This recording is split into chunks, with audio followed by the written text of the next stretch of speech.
Good afternoon, and welcome to today's important proceedings. I am currently on the White House, on the President's Board of Advisors for the White House Initiative, but today's discussion will be based on my own experience. I'll share that with you in a moment. I want to thank Her Excellency. This is really fabulous, really fabulous. And Kwabene Botang for really conceptualizing something that I could only imagine back in 1973 when I was here in D.C. As part of the Pan-African movement marches. And I would like to just begin with just a brief framing. And I know I will not be long, but a brief framing. In 1982, I was a part of a mission team from the International Monetary Fund. And the head of the mission was Ronald Johnson. A little bit more about Ronald in a minute. We landed in Johannesburg. Ronald walked in front of me. And as we got off the plane, two South African Boer guards with machine guns grabbed Omotunde, threw him up against the wall with their machine guns. They looked at me, and I just walked by.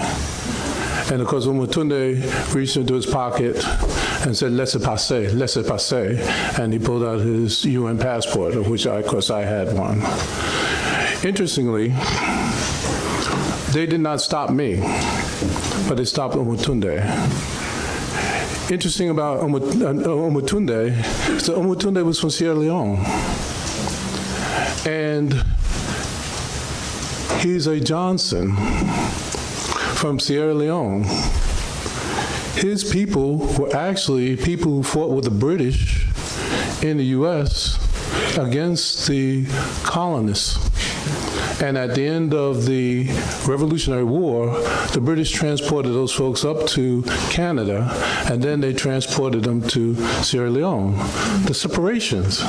And meanwhile, the two of us are in South Africa, and we're both honorary whites. The separations, can you imagine the separations? Prior to that, I think about this in the context of a trip I took when I was a graduate student at Stanford, and I took a friend of mine, Jima, from Ghana. He wanted to go to Disneyland, and I was going to be in LA, so I told him, come on down, and I'll take you to Disneyland. And the first ride we got on, that doesn't exist anymore, was Captain Nemo's submarine. And so we got on the submarine, and when we got off, Jima turned to me and he said, thank you, Ron. And I said, for what? He said, I've never been on a boat. I said, that's why you're Ghanaian. Okay. And so this is really important because what we're talking about now is what we marched in 73, what was talked about in 63, is to finally pull together, and not only culturally, but from an economic perspective. This is very, very powerful. And I just want to say just a few notes about what has been discussed, and certainly that the image that was presented earlier really captures a lot of what I want to say. But I want to point out that the HBCUs are part of a supply chain that connects future talent with the consumers of market-ready talent. Yeah. And in that supply chain, there has to be efficiencies, and that's one of the things that I really appreciate. Of course, an engineer, I was initially trained in electrical engineering before going into economics, which is nothing more than engineering, but with people. The whole idea is that the supply chain, though, has got to become efficient. is not sufficient for us to just do what was done in the past. It's important for us to now look for ways in which we unbundle those services and provide specific services that each institution has expertise in. Dr. Wilson's school has expertise in many areas, especially in engineering. And so if the arrangements are made so that people actually go to the places where they have their competitive advantage, then you actually create something that is tremendous, that will actually have legs and actually will be leveraged in terms of performance. The last point I want to make, because I know that we've been here for a bit of time, and I know there are others that will be speaking, the idea of the Union of African Nations, and then connecting to all of those who were on boats, is really important, because the way that wealth is created is that you have a multiplier effect of the currency in the society. It goes around more than one time. Currently, for many African countries, and certainly for African Americans, currency comes into your community and goes right back out. So there's no residual. It's sort of like turning on the faucet, but the hole in the bottom of the sink is so wide that when you turn it off, there's nothing at the bottom. And so what this involves is to put a stopper in there so that the water can accumulate and we can actually deal with the disparities because you have the resources to do so. So I say to you that this is a tremendous event, and it has legs. It's time that it's happened. It's a dream come true, and I thank you.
So that defines the framework for our path forward, starting with this launch today and the first HBCU Africa Homecoming in Ghana, August 1st through the 10th.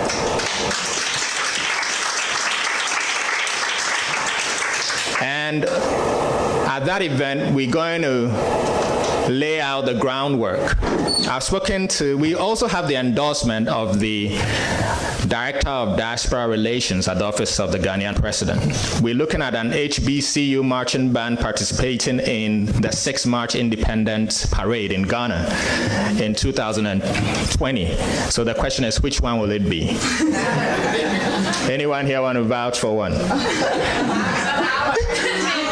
All right, so we're going to provide a platform so that we collaboratively come up with that decision. How about that for democracy? That's right. So without much ado, I would want to invite you all, particularly this group I call the Pioneering Group, to Ghana from August 1st to 10th, where we join hands with other HBCU alums in Africa, Ghana, Nigeria, Tanzania. We're going to meet and together envision what we want the next 400 years to look like. So the time is short. We would like to see boards of trustees. We would like to see presidents. We would like to see alumni association presidents, various stakeholders joining us, and we'll be sending more information on that. Thank you very much for your attention.